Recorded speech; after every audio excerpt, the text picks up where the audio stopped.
সবাই কীরকম আছো? আশা করি সবাই ভালো আছো। কুচবিহারের ছোট্ট গ্রাম থেকে আমি মিষ্টি বলছি। আর এদিকে দেখো আমি চান করে নিয়েছি আর সকালে গিয়েছিলাম বাজারে, আর এখন বাজে 11টা, সাড়ে 11টা বাজে।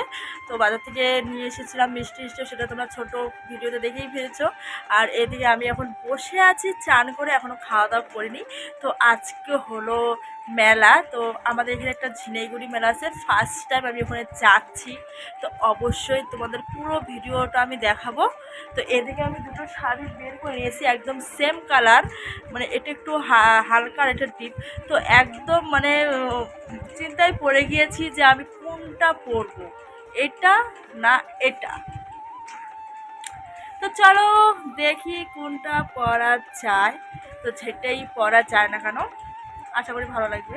তো ভিডিওটার সাথে কিন্তু থাকবে, আর ভিডিওটায় খুব সুন্দর সুন্দর জিনিস দেখতে পারবে। আর ফার্স্ট টাইম আমি ওই মেলাতে যাচ্ছি, আশা করি অনেক জিনিস হতে পারে আছে। আর তো চলো আমি রেডি হয়ে ফাইনালি তোমাদের সঙ্গে দেখা করবো। সো বন্ধুরা, রেডি হয়ে বাড়িতে আর সেরকমভাবে ভিডিও করতে পারিনি, আর এদিকে টোটো চলে এসেছিলো তার জন্য। তো এদিকে দেখো আমার কাকি, শাশুড়ি, ভাস্তি, পিসি, ননদ সবাই মিলে আমরা বেরিয়ে পড়েছি মেলার উদ্দেশ্যে। তো মেলা বাড়িতে এসেও পড়েছি, আর অনেকটা হাঁটতে লেগেছে বন্ধুরা, তোমাদেরকে বলে বোঝাবো পারবো না। অনেকটা হাঁটতে লেগেছে, অনেকটা হাঁটার পর ফাইনালি আমরা মন্দিরে এসেছি। এই যে এটা মন্দির। তো আমি এখন যাব মন্দিরে। বাতাসা নিয়েছি, ধূপকাঠি নিয়েছি, সেটা দিয়ে পুজো দিতে যাব। আর এগুলো, এই ঠাকুরটা জানি শুনেছি খুব জাগ্রত, মানে সেই যখন যেটা চাবে দিয়ে দিবে, তার জন্য। তো আমিও কিছু চাচ্ছিলাম, আমার মনের একটা আশা, সেটাই চাচ্ছিলাম। তো এদিকে আমি ফাইনালি ভিতরে চলে গিয়েছি, আর অনেকক্ষণ পর আমি বেরিয়ে এসেছি। তো দেখো আমার কমপ্লিট হয়ে আমি চলে গিয়েছি মেলায় ঘুরতে, আর প্রচণ্ড গরম পড়েছে, তবুও মানে কি বলবো। তারপরে মেয়ের শরীরটা বেশি অসুস্থ হয়ে গিয়েছে, আর বেশি একটা দেরি করিনি। আর তেঁতুল নিয়ে নিয়েছি বাড়ির জন্য, আর সবসময় আমার একটু টক খেতে ইচ্ছা করে। আর এদিকে দেখো আমার রাস্তায় দাঁড়িয়েছিলাম, কেন কি কোথায় জানিয়ে যেমন অনন গিয়েছিল তার জন্য। আর দেখো টোটোতে আস্তে আস্তে আমার মেয়ের শরীর এতটা পরিমাণে খারাপ হয়ে যাবে আমি ভাবতে পারিনি, আমার মনটা ভীষণ খারাপ হয়ে গিয়েছিল। তারপর তো বাড়িতে আসার পর হাত পা ধুয়ে, মাথা ধুয়ে দিলাম, তেল দিয়ে দিলাম, তারপর ঘুমিয়েছে।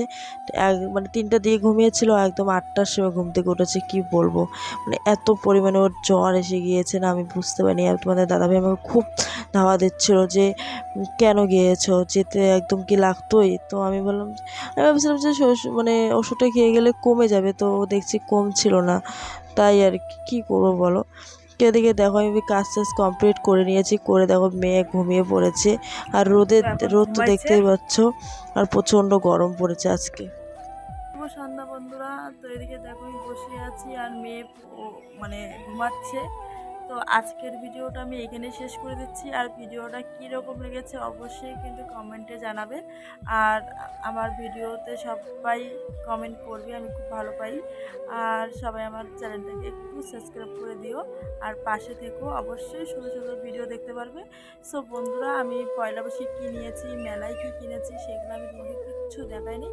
তো সেটা আমি কালকে কালকে আমি ওইটারই ভিডিও করবো, করে তোমাকে দেখো। তুমি সময় হয়ে উঠছিল না, তার জন্য আমি দেখাতে পারিনি। তো চলো আজকের ভিডিওটা এখানে শেষ করেছি। তো ভালো থাকবে, সুস্থ থাকবে, আগামীকাল আরও একটি সুন্দর ভিডিওতে দেখা আছে।